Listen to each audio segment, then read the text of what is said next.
నేను చాలా ఆశ్చర్యపోయింది ఏంటంటే, మన క్యాంపులు విలేజ్‌లో పెట్టినప్పుడు, మీది క్యాంపును ఓ మూల పెట్టేవాళ్ళు. ఎందుకంటే, మీ దగ్గర రావడానికి ఏదో తప్పు చేసినట్టుగా కొంచెం సంకోచం ఉండేది. సంకోచం ఉండేది. ఆ!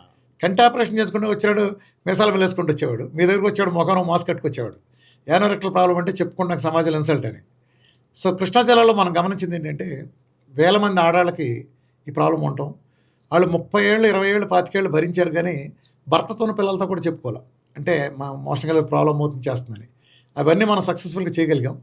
అది జస్ట్ మనం మిస్ ఇవాళ అవుతున్నాం. రోజున చాలా మార్పొచ్చింది. అప్పటికి, ఇప్పటికి చాలా మార్పొచ్చింది. కరెక్ట్. ఎందుకంటే మనం ప్రజల్లోకి, Awareness. ప్రజాబాహుళ్యంలోకి ఇవన్నీ తీసుకెళ్ళగలిగాం. తీసుకెళ్ళాం. ఇదేం దాచుకోవాల్సిన జబ్బు కాదు. అవును. మనం ఓపెన్‌గా డిస్కస్ చేయాల్సిన ప్రాబ్లమ్ ఇది. కరెక్ట్. సరైన డాక్టర్ ఉంటే గనక, అవును. మంచి డాక్టర్ ఉంటే గనక ఇది చాలా ఈజీగా మనం దాన్ని సరిచేయొచ్చు అనేది ఒక దీన్ని మనం ప్రజల్లోకి తీసుకెళ్ళాం కాబట్టి, నేను ఆల్ ఇండియా రేడియోలో టాక్స్ చేసినప్పుడు గానీ, వేరే దూరదర్శన్ ఇటువంటి టాక్స్ ఇచ్చినప్పుడు గానీ, చాలా అవేర్‌నెస్ చాలా క్రియేట్ చేయగలిగాం. అవును.